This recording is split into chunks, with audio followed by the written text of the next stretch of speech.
एक राज्य में शासन करने वाला राजा दुनिया का सबसे शक्तिशाली शासक बनना चाहता था। एक दिन उसे दूर देश से आए एक भविष्यवक्ता के बारे में पता चला। वह उनसे मिलने पहुंचा और उन्हें अपनी इच्छा बताते हुए निवेदन किया, हे महात्मा, मुझे कोई ऐसा उपाय बताएं जिससे मैं पूरी दुनिया का सबसे शक्तिशाली राजा बन सकूं। भविष्यवक्ता ने सामने जाते हुए एक रास्ते की ओर इशारा किया और बोले, हे राजन, सामने जो रास्ता देख रहे हो इस पर चलते जाओ और 10 किलोमीटर की दूरी तय करने पर तुम्हें एक पेड़ दिखाई देगा। उस पेड़ पर चमत्कारी फल लगते हैं। तुम उस पेड़ से एक फल तोड़कर खा लेना, तुम्हारी शक्ति 100 गुना बढ़ जाएगी। राजा बिना समय व्यर्थ किए उस पेड़ की तलाश में निकलने के लिए तैयार हो गया, लेकिन उसके जाने के पहले भविष्यवक्ता ने उसे चेताया, राजन, एक बात ध्यान में रखना, जब तुम इस रास्ते पर आगे बढ़ोगे तो तुम्हारा सामना 1 फीट ऊंचे एक राक्षस से होगा। तुम उसे मार देना, तभी आगे बढ़ना, अन्यथा वह तुम्हारा आगे बढ़ना और पेड़ से फल तोड़ना मुश्किल कर देगा। राजा ने हामी भरी और भविष्यवक्ता से आज्ञा लेकर उनके बताए रास्ते पर चलने लगा। 1 किलोमीटर की दूरी तय करने के बाद अचानक एक राक्षस उसके सामने आया और उसका रास्ता रोक लिया। उसकी ऊंचाई मात्र 1 फीट थी। वह राजा को ललकारते हुए बोला, तुझ में हिम्मत है तो मुझे मारकर आगे बढ़।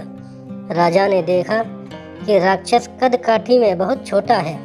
उसने सोचा कि इतने छोटे से राक्षस को मारने में अपना समय और ऊर्जा क्यों व्यर्थ करूं। वह उसे धकेल कर बिना मारे ही आगे बढ़ गया। वह आगे 1 किलोमीटर ही चल पाया था कि वह राक्षस फिर से उसके सामने आ गया। इस बार उसकी ऊंचाई 1 फीट बढ़ गई थी। राजा ने उसे फिर एक तरफ धकेला और आगे बढ़ गया। आगे बढ़ते बढ़ते हर 1 किलोमीटर पर वह राक्षस राजा के सामने आने लगा और हर बार उसकी ऊंचाई 1 फीट बढ़ी हुई होती थी।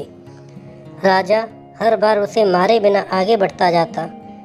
जब राजा भविष्यवक्ता द्वारा बताए पेड़ के पास पहुंचा तो राक्षस फिर से सामने आ गया। इस बार वह 10 फीट का विशालकाय राक्षस था। जब उसने राजा को फल तोड़ने से रोक दिया, तब राजा को भविष्यवक्ता की चेतावनी याद आई कि राक्षस को मार देना, अन्यथा वह तुम्हें फल तोड़ने नहीं देगा। अब राजा एक पास युद्ध के अतिरिक्त कोई चारा नहीं था। दोनों में भयंकर युद्ध हुआ। कई बार स्थिति ऐसी बनी कि मानो राक्षस राजा को मार देगा, लेकिन अंत में किसी तरह राजा राक्षस को मारने में सफल रहा। फिर उस चमत्कारी पेड़ का फल तोड़कर और खाकर उसने चैन की सांस ली। तो दोस्तों, इस कहानी से हमें सीख मिलती है कि लक्ष्य प्राप्ति की दिशा में जब हम प्रयासरत रहते हैं तो हमें कई बार छोटी छोटी समस्याओं और चुनौतियों से दो चार होना पड़ता है।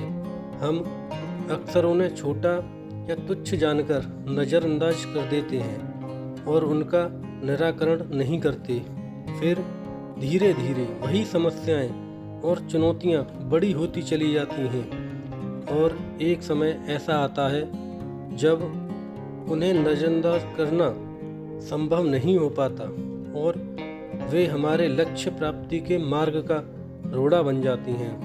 कई बार उस रोड़े को पार कर पाना हमारे बस के बाहर हो जाता है और कई बार उन्हें सुलझाने में हमारा बहुत समय और ऊर्जा बर्बाद हो जाती है।